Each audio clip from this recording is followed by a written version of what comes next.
Hello friends, after learning the tenses, we are moving toward the voice. इंग्रजीमध्ये voice किंवा प्रयोग हा एक अत्यंत महत्वाचा भाग आहे. कोणतंही वाक्य इंग्रजीमध्ये दोन पद्धतीने लिहिलं जातं. ऍक्टिव्ह व्हॉइस कर्तरी प्रयोग अँड पॅसिव्ह व्हॉइस कर्मणी प्रयोग. व्हॉइस म्हणजे काय?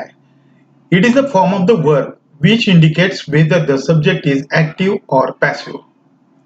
दिलेल्या वाक्यातलं जे क्रियापद आहे ते ऍक्टिव्ह आहे, सकर्मक आहे किंवा ज्याला म्हणून आपण कर्त्यावर आधारित आहे का कर्मावर आधारित आहे, त्याला आपण व्हॉइस असं म्हणतो. There are two types of voices, active voice and passive voice. कर्तरी प्रयोग आणि कर्मणी प्रयोग. त्यातला ऍक्टिव्ह व्हॉइस म्हणजे काय ते पाहू आपण. Wien the subject of the verb is active, जेव्हा कर्ता क्रियाशील असतो, वाक्याचा जो कर्ता आहे त्याप्रमाणे क्रियापद बदलत असतं. And the verb performs according to the subject, क्रियापद आहे ते कर्त्याप्रमाणे काम करत असतं. कर्ता बदलला, उदाहरणार्थ एक वचनचं अनेक वचन केलं तर क्रियापद सुद्धा बदलतं. त्याचं लिंग बदललं तर क्रियापदामध्ये सुद्धा फरक होतो. The voice is called active voice. अशा वेळेस त्या व्हॉइसला ऍक्टिव्ह व्हॉइस असं म्हटलं जातं. For example, the cat kills the rat. मांजर उंदीर मारते. यात कर्ता कोण आहे? मांजर. मांजर उंदीर मारते. मांजराप्रमाणे क्रियापद आहे किल्स हे बदलतं पहा. इथं जर आपण कॅटच्या ऐवजी कॅट्स अनेक वचन घेतलं तर हा यस निघून जाईल. याचा अर्थ काय रे? त्याचं जर वचन बदललं तर इथं क्रियापदामध्ये बदल होतो. मांजर उंदीर मारते. समजा मांजरच्या ऐवजी तुम्ही बोका लिहिलं तर बोका उंदीर मारतो म्हणतो आपण, मारते नाही म्हणत, म्हणजे क्रियापद बदलते. इथं इथं क्रियापदामध्ये कर्त्याच्या लिंग वचनाप्रमाणे बदल होतोय, म्हणून याला ऍक्टिव्ह व्हॉइस असं म्हणायचं. आता पॅसिव्ह व्हॉइस कर्मणी प्रयोग. When the subject of the verb is passive, जेव्हा कर्ता हा पॅसिव्ह असतो, थोडक्यात दुय्यम असतो. And the verb performs according to the object, आणि क्रियापदामध्ये बदल आहे तो कर्माप्रमाणे होत असतो.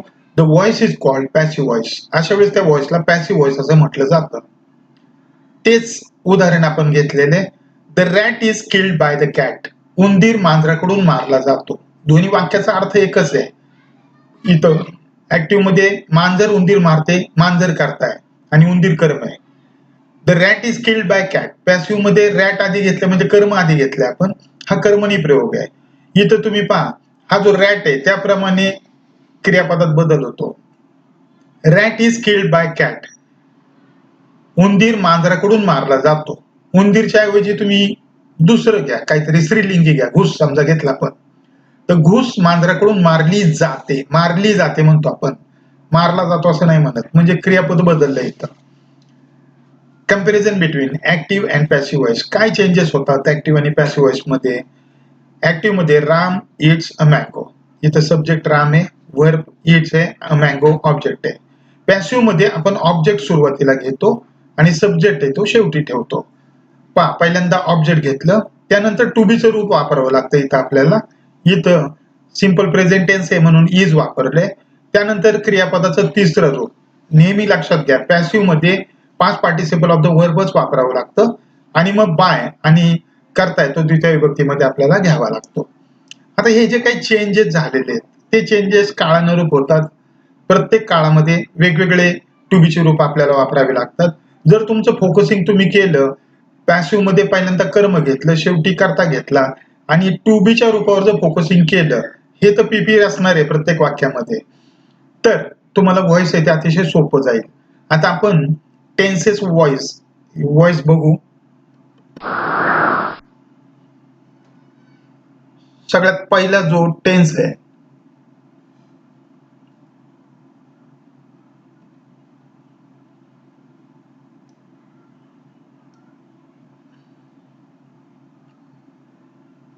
सिंपल प्रेझेंट टेन्स, तो पाहू. आपल्याला आता चेंज द व्हॉइस मधला पहिला टाईप पाहायचा आहे. नीट लक्षात घ्या, आपण हे 6-7 टाईप पाहणार आहे. मी व्हॉइस तुम्हाला खूप डिटेल मध्ये शिकवणार आहे. हे अप टू MA लेवल पर्यंत असं व्हॉइस असेल. First, change in the voice of assertive sentence. आता फक्त आपण ऍसर्टिव्ह या लेक्चर मध्ये जो पार्ट फर्स्ट आहे त्याच्यामध्ये फक्त ऍसर्टिव्ह सेंटेन्सेस पाहतोय, ज्याला विधानात्मक वाक्य किंवा स्टेटमेंट्स असं म्हणतो आपण. त्यातला पहिला आपण पाहू, simple present tense. Active construction म्हणजे काळाची कन्स्ट्रक्शन कसे असते, सब्जेक्ट, मेन वर्ब आणि ऑब्जेक्ट असं असतं. पॅसिव्ह मध्ये आपण ऑब्जेक्ट आधी घेतो, त्यानंतर टू बीचं रूप आहे एम इज आर, हे नीट लक्षात ठेवा. सिंपल प्रेझेंट मध्ये टू बीचं रूप आहे एम इज आर, त्यानंतर PP of the verb by plus subject काय असेल तो करता. एक्झाम्पल पहिलं, Karim open the shop, Karim दुकान उघडतो, दुकान करीम कडून उघडलं जातं. The shop is open by Karim. इथं पहा, करीम करताय, ओपन क्रियापद आहे, द शॉप कर्म आहे, कर्म आधी घेतला पण द शॉप, त्यानंतर इज लिहिलं, त्यानंतर पास्ट पार्टिसिपल त्याचं लिहिलं ओपनचं ओपन, आणि त्यानंतर बाय प्लस करता जो काय आहे तो लिहिला. दुसरं, I switch on the television, ह्याच्यामध्ये आय हा सब्जेक्ट आहे, स्विच ऑन हे मेन वर्ब आहे आणि टेलिव्हिजन हे ऑब्जेक्ट आहे. मग पहिल्यांदा ऑब्जेक्ट घेतलं तर television is switch on by me. All the student play football in the ground. इथं आता सगळी मुलं ग्राउंड मध्ये फुटबॉल खेळतात. कधी कधी काय होतं, तुम्हाला ऑब्जेक्ट ओळखता येत नाही, क्रियापदाला काय प्रश्न विचारला की आपल्याला ऑब्जेक्ट मिळतं. काय खेळतात, फुटबॉल खेळतात, मग फुटबॉल हे ऑब्जेक्ट आहे, ते सुरुवातीला येईल. Football is played in the ground by all the students. Shreya sings a song, Shreya गाणे गाते. A song is sung by Shreya. इथं सिंगचं पास्ट पार्टिसिपल आहे sung. We buy a new car, आम्ही नवीन कार घेतो. A new car is bought by us, नवीन car आमच्याकडून विकत घेतली जाते. People destroy thousands of trees every year. Thousands of trees हे ह्याच्यातलं कर्म किंवा ऑब्जेक्ट आहे, ते आधी घेतलं आपण. Are destroyed by people every year. इथं लक्षात घ्या, हे एव्हरी इयर आहे, हे एक्स्ट्रा पार्ट आहे, तो आपण आहे त्याचा शेवटी ठेवलेला आहे. प्रेझेंट कंटिन्युअस टेन्स, तुम्ही टेन्स शिकलेला आहात आता, त्याच्यात कन्स्ट्रक्शन माहिती आहे, subject plus am is are plus verb plus ING plus object. Passive मध्ये ज्या ज्या वेळेस आयएनजी येईल त्यावेळेस बीइंगचा वापर करायचा. टू बीचं रूप घेताना टू बीचं रूप आणि बीइंग यांचा वापर केला जातो. बाकी पीपी बाय प्लस सब्जेक्ट आहे तसंच. She is writing a poem, हा सब्जेक्ट आहे, am is are, verb plus ING आणि ऑब्जेक्ट. इथं बघा, आता ऑब्जेक्ट आधी घेतलं, त्यानंतर एम इज आर पैकी, त्यानंतर बीइंग, पीपी, बाय आणि करता. A poem is being written by her. I am planting the neem trees, मी लिंबाची झाडं लावत आहे. The neem trees are being planted by me, लिंबाची झाडं माझ्याकडून लावली जात आहेत. The children are playing cricket, the cricket is being played by the children. The farmers are ploughing the fields are being ploughed by the farmers. The workers are digging a well, इथं are आलेले आहे कारण workers आहे, पण आपण object घेताना a well आहे, हे सिंग्युलर आहे म्हणून इथं इज घेतलंय. A well is being dug by workers. We are saving the environment, the environment is being saved by us. तिसरा tense present perfect tense. Construction माहिती आहे तुम्हाला, सब्जेक्ट, हॅव हॅज, पीपी आणि ऑब्जेक्ट. ज्या ज्या वेळेस हॅव हॅज येईल पॅसिव्ह मध्ये त्याच्या पुढे फक्त बीन येतं, हे लक्षात ठेवायचं. मी परत सांगतो, परफेक्ट टेन्स मध्ये हॅव हॅज किंवा पास्ट मध्ये हॅड आलं तर त्याच्या पुढे फक्त बीन वापरायचं.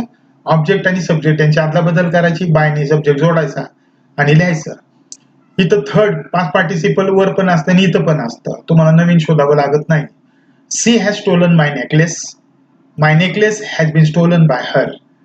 I have taught English grammar, इथं फक्त हॅव हॅज वर तुम्ही जरा कॉन्सन्ट्रेशन करायचे. इथं हा फर्स्ट पर्सन आहे म्हणून हॅव वापरले, इंग्लिश ग्रामर थर्ड पर्सन आले म्हणून हॅज वापरले. English grammar has been taught by me. My granny has told many stories, many stories plural आले पाहिजे म्हणून हॅव वापरले. Many stories have been told by my granny. India has won the world cup in 2020 cricket. The world cup in 2020 cricket has been won by India. Lata has sung thousands of songs in Marathi language. इथं object काय रे, thousand of songs plural आहे म्हणून have घेतले. Thousand of songs in many languages have वापरले, पा have bin sung by Lata. त्यानंतर यातला चौथा काळ प्रेझेंट परफेक्ट कंटिन्युअस टेन्स, चालू पूर्ण वर्तमान काळ. सब्जेक्ट हॅव हॅज बीन, इथं तुम्ही पहा या कन्स्ट्रक्शन मध्ये टू बीचं रूप आलेलं आहे बीन. ज्या वेळेस ऍक्टिव्ह मध्ये बीचं कुठलंही रूप असेल तर त्याचा पॅसिव्ह व्हॉइस होत नाही. So there is no passive voice to this construction. अशा प्रकारची वाक्य ही पॅसिव्ह मध्ये लिहित नाहीत, त्यामुळे याची एक्झाम्पल घ्यायची गरज नाही. आता पास्ट टेन्स पाहू आपण. त्याच्यातला पहिला म्हणजे आपण ओळीने आकडे टाकले तर 5वा काळ simple past tense, subject, past tense form of the verb आणि ऑब्जेक्ट. इथं ऑब्जेक्ट आधी घेतल्यानंतर टू बीचं रूप आपल्याला वॉज किंवा वेअर वापरायचे, कारण पास्ट टेन्स आहे. पीपी of the verb by plus subject. They प्लॅन्टेड many trees at the foot of the mountain. त्यांनी डोंगराच्या पायथ्याशी अनेक झाडे लावली. अनेक काय लावली? अनेक झाडे. मग तेवढंच कर्म आहे. Many trees were planted by them at the foot of the mountain. ह्याच्यात जो at the foot of the mountain आहे एक्स्ट्रा पार्ट आहे तो आहे तसाच आपण ठेवलाय. I understood the meaning of her sentence. The meaning of her sentence was understand by me. Keshav rang the school bell. इथं ring, rang, rung. Past participle याचं काय रे? रंग येईल. द स्कूल बेल वॉज रंग bye Keshav. Mother swept the yard. आईने अंगण झाडलं. Sweep swept self. Swept हे पीपी येईल त्याचं. The yard was swept by mother.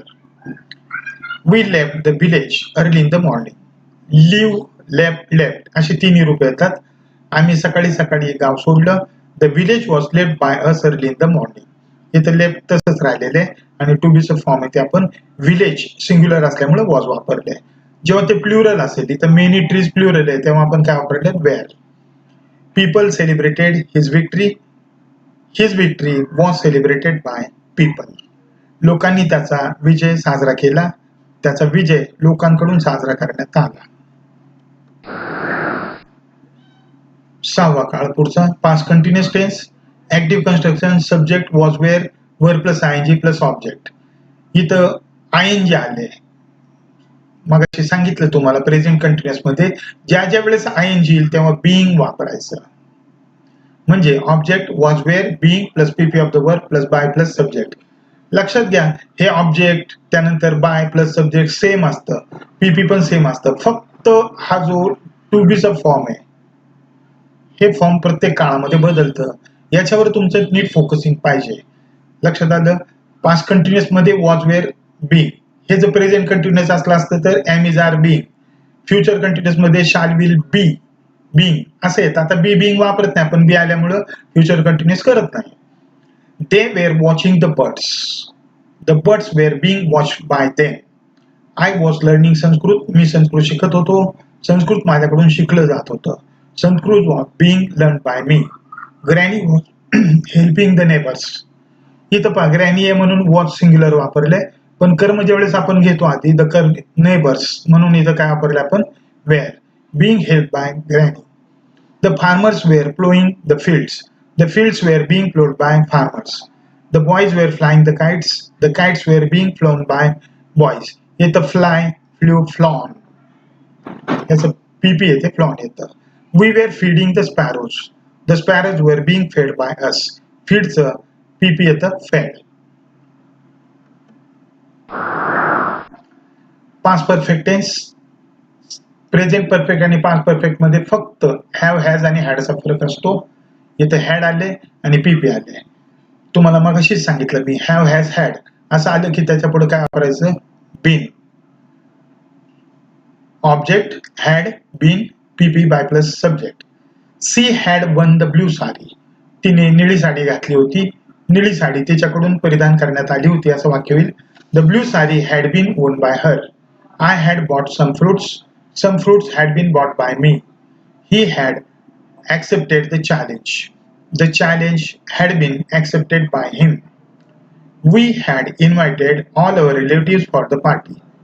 आम्ही आमच्या सगळ्या नातेवाईकांना पार्टीसाठी बोलवलं होतं. कोणाला बोलवलं होतं? सगळ्या नातेवाईकांना. मग ऑल अवर रिलेटिव्स हे काय ऑब्जेक्ट आहे ते आधी घेतलं, हॅड लिहिलं, त्याच्या पुढे बीन लिहिलं, त्याच्या पुढे पीपी आणि मग इतर भागाने बाय प्लस करता घेतला. Mother had baked a cake for my father's birthday. A cake had been baked for my father's birthday by mother. हे तुम्ही इंटरचेंज केलं तरी चालणार आहे. पुढं पास्ट परफेक्ट कंटिन्युअस टेन्स हा पास्ट परफेक्ट मधला चौथा काळ. जसं आपण प्रेझेंट मध्ये चौथा काळ होत नाही तसे याच्यामध्ये सुद्धा बीन आलेले, टू बीचं रूप आलेले, त्यामुळे याचं पॅसिव्ह व्हॉइस होत नाही.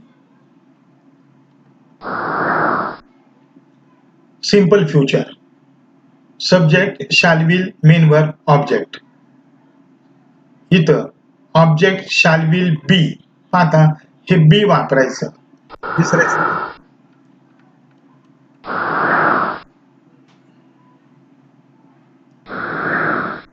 एक मिनिट.